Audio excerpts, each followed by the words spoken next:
Welcome to the Mount Washington Valley Spirit Podcast. Today's episode is entitled, Why We Investigate at Night. When you watch paranormal investigation television shows, you may have noticed that the extreme majority of investigations or ghost hunts are completed at night. Have you ever wondered why this is so? Today's podcast is part one of a two-part series where we will discuss this phenomenon. Today we will discuss the human component of why we investigate at night. I will start off with a quick reminder that what you see on television is not how a paranormal investigation actually proceeds. The goal of the producers and production companies is to put out a presentation that will draw the most viewers possible. If they televise what an actual paranormal investigation consists of, the show wouldn't get past the pilot episode. No cable channel or network would pick up the show. The only people that would watch the program are those who are hardcore into paranormal investigating. Unlike what you see on television, you don't go into a location with a bunch of devices, most of which can't do what is claimed of them, and find paranormal activity everywhere. That is just not how it works in reality. Even the more respected television shows, such as Ghost Nation and Ghost Hunters, don't show in its totality what an actual complete paranormal investigation consists of, because if they did, very few people would watch it. There is a ton of science that comes into play that you don't see on the television shows. The science plays a much stronger role than the usage of the equipment. Thankfully, the shows Ghost Nation and Ghost Hunters don't seem to use the junk science equipment that you see on other paranormal shows. However, they don't remotely use the level of science that is used in serious paranormal investigations. While I strongly respect people involved with Ghost Hunters and Ghost Nation, I have to say that you cannot rely on those television shows as a strong source of education for paranormal investigation procedure and philosophy. I am not knocking those two shows. I enjoy watching them and remain a series-long dedicated watcher of those two shows. I have personally engaged in paranormal investigations with some of the people on those two shows and led investigations and educated the public with them at a series of weekend-long events that they put on for the public around the New England area a decade ago. However, I don't watch other paranormal investigation or ghost hunting shows, as most are theatrical, use junk equipment, have very little respective investigative procedure, and have very little or no actual science. Those shows focus on the spooky, and most of what you do see is not actually paranormal, but the power of suggestion making you think that you are seeing paranormal activity. While I am sure the angle is entertaining to lots of people, for me, I need the science to enjoy the investigation. Why did I include that last paragraph in this podcast? I did so because most of the investigations that you see occur on television are completed at night.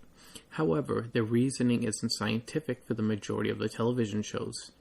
They do their investigations at night simply for what I call the spooky factor, as it makes for better television.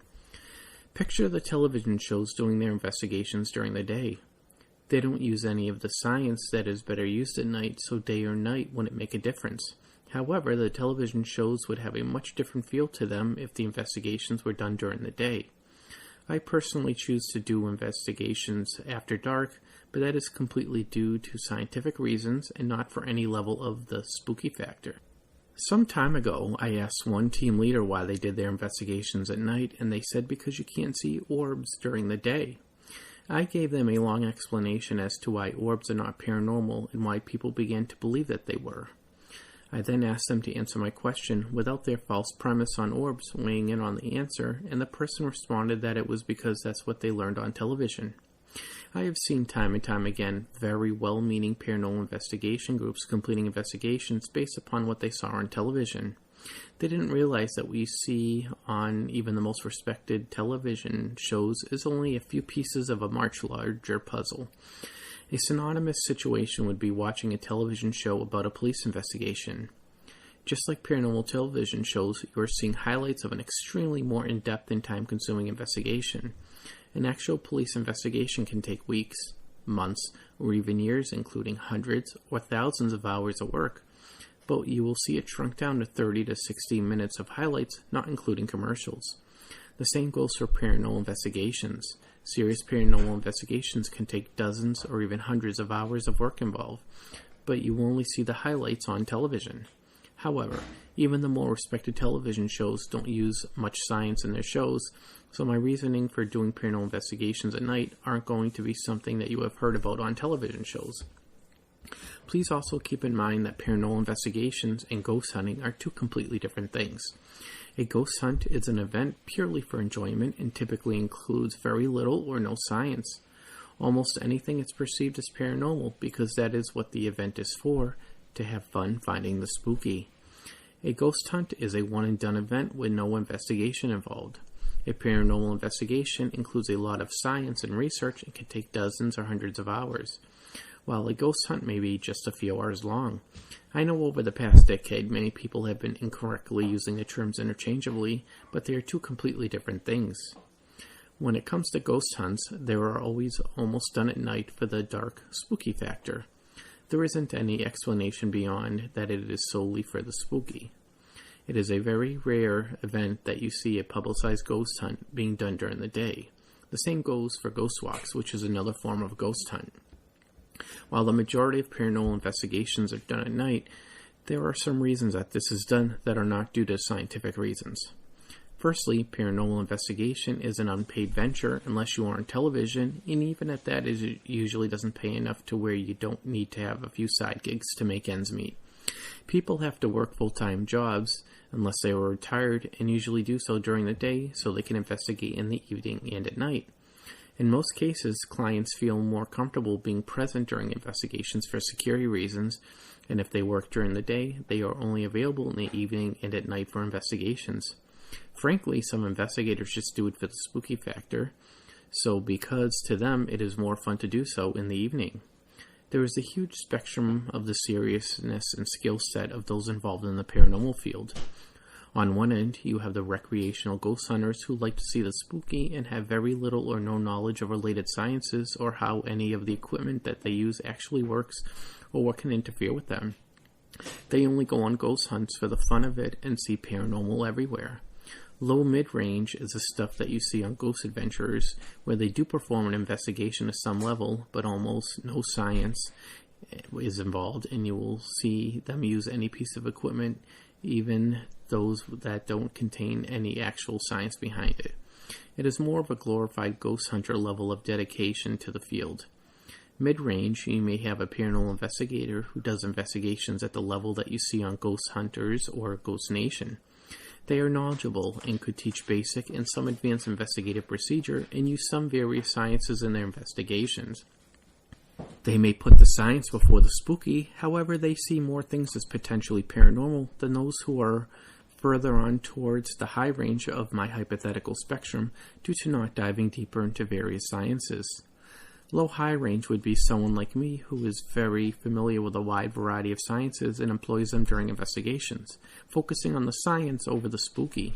People like me are able to explain many more perceived paranormal situations with science that you will never see mentioned on television programming. You will find those who have been involved with the paranormal field for decades tend to be in this group that I am discussing right now.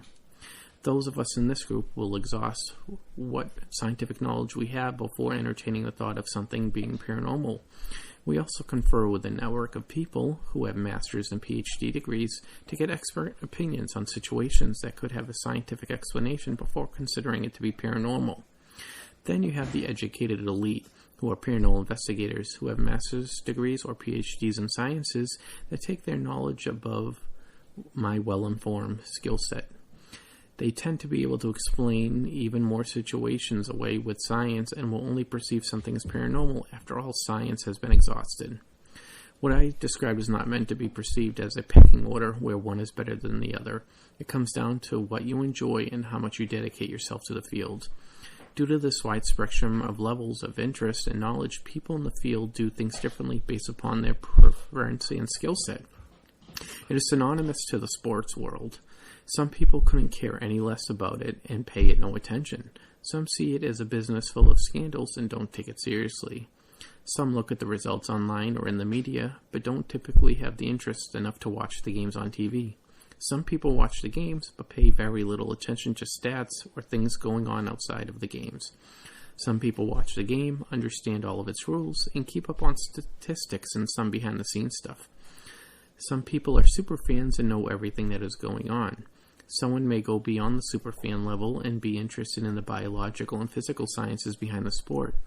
Just like in the paranormal field, in sports, there is a large spectrum of interests and dedication, and one is not better than the other. This is why there's various reasons why paranormal investigations are completed at night. It could be the spooky, it could be the convenience of the scheduling, it could be the science. Today we discuss the human factor. Our part 2 of why we investigate at night, we will discuss the scientific reasons why paranormal investigations are completed at night. Please visit us online at www.mwvspirit.com, where you can find our social media sites and blog. Thank you for listening to the Mount Washington Valley Spirit Podcast, where we don't like to be normal, we like to be paranormal.